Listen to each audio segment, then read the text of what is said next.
harga emas lagi gila-gilaan nih, dan semua orang bertanya-tanya, ini sebenarnya ada apa sih? Yuk kita kupas tuntas bareng-bareng. Coba deh bayangin, dalam sebulan doang, harga emas itu loncat 26%. Gila kan? Kenaikan yang super drastis ini jelas bikin pasar heboh. Dan ya, banyak orang jadi bingung, bahkan ada yang panik. Nah, dengan harga yang naik turun kayak roller coaster gini, pertanyaan besarnya buat kita semua, ini saatnya beli, jual, atau ikutan panik? Apa sih langkah yang paling benar? Oke, buat jawab itu kita harus lihat lebih dalam lagi nih, karena ternyata kuncinya itu bukan di harga emasnya, tapi di cara kita mikir soal emas itu sendiri. Semuanya berakar dari pola pikir.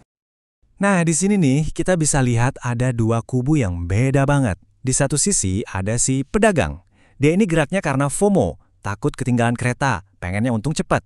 Di sisi lain ada si penabung, yang sabar, yang mikirnya buat jangka panjang, buat keamanan finansial. Jadi, ini dia poin pentingnya yang harus kita tanamkan.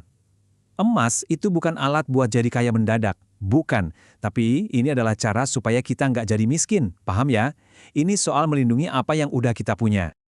Dan ini yang ngebawa kita ke konsep paling krusial dari semua pembahasan ini. Daya beli. Kalau Anda ngerti ini, Anda bakal ngerti semuanya. Yuk, kita mundur sedikit ke tahun 2010. Dulu, dengan gaji katakanlah 10 juta rupiah sebulan, Anda bisa dapat emas segini banyak. Coba ingat-ingat angka ini ya, 24 gram. Nah, sekarang lihat ini. Gaji naik terus setiap tahun. Anggap aja 5%. Sekarang gajinya udah 22 juta. Harusnya lebih makmur kan? Tapi lihat deh, emas yang bisa dibeli cuma segini. Kurang dari sepertiga dari yang dulu. Gimana ceritanya kesejahteraan malah turun? Tabel ini nunjukin kenyataan yang jujur aja bikin kaget.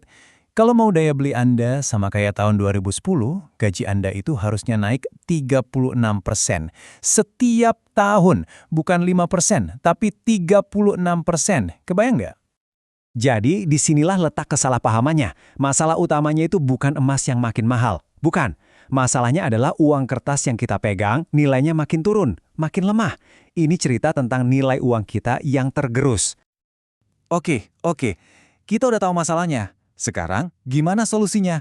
Yuk kita bedah cetak biru sederhana tapi super ampuh buat ngebangun keamanan finansial kita. Langkah pertama, ya jelas, kita semua kerja dan dapat penghasilan pakai sistem uang yang ada sekarang, rupiah, dolar, dan sebagainya. Tapi, game changernya ada di langkah kedua. Secara sadar, kita keluar dari sistem itu dengan cara mengubah tabungan kita jadi emas fisik. Nah, inilah yang bikin emas itu jadi penyimpan nilai sejati. Aset yang nilainya nggak gampang goyah. Saat nilai uang kertas terus turun, emas ini jadi kayak jangkar, jadi fondasi yang kokoh buat kekayaan kita. Kebal dari inflasi. Baik, sebagai penutup, mari kita simpulkan semuanya jadi 3 aturan praktis yang bisa langsung Anda pakai buat mulai ngebangun fondasi ini.